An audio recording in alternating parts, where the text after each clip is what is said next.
আমাদের জন্য বিছানা হিসেবে তৈরি করেছেন, যার কারণে জমিনের উপরে আমরা শুই। এই জমিনকে আমরা যেভাবে ইচ্ছা সেভাবে ইউজ করতে পারি, ব্যবহার করতে পারি।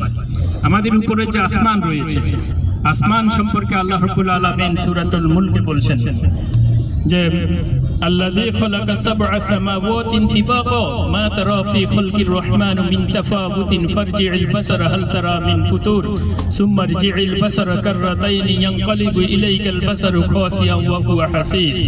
আল্লাহ রাব্বুল আলামিন বলছেন যে তোমাদের মাথার উপরে যে আমি ধরে ধরে 7 স্তর বিশিষ্ট আসমানকে তৈরি করেছি, তুমি আসমানের দিকে তাকিয়ে দেখো আসমানের কোনো পাটল আছে কিনা, কোনো ভাঙ্গা আছে কিনা। তুমি কি দেখতে পাও কোনো আসমান ভাঙ্গা আছে কিনা? আমি এরকম করে সিঁড়ি নাই, খুঁটি নাই, খুঁটিবিহীন আসমানকে তোমাদের মাথার উপরে আমি ধরে রেখেছি। তুমি আসমানের দিকে তাকিয়ে দেখো।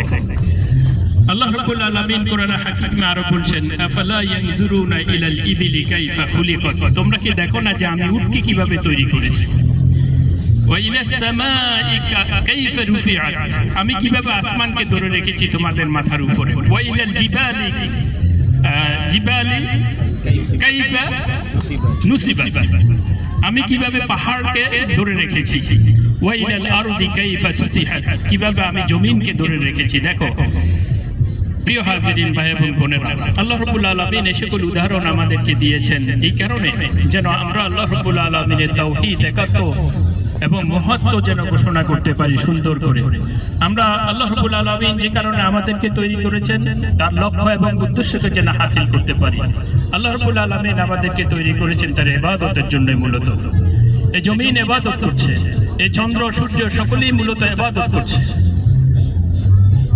এই গাছ ইবাদত করছে আল্লাহ রাব্বুল আলামিন। প্রত্যেকটি সৃষ্টি আল্লাহ রাব্বুল আলামিনের ইবাদত করছে, শুধুমাত্র আমরা না। আমরা মনে করি যে আমরা চেষ্টা করছি আমরাই আল্লাহ রাব্বুল আলামিনের শ্রেষ্ঠ বান্দা, ঠিক আছে, কিন্তু আল্লাহ রাব্বুল আলামিনের ইবাদত করার মতো অনেক সৃষ্টি আল্লাহ রাব্বুল আলামিন করেছেন, শুধু আমাদেরকে না।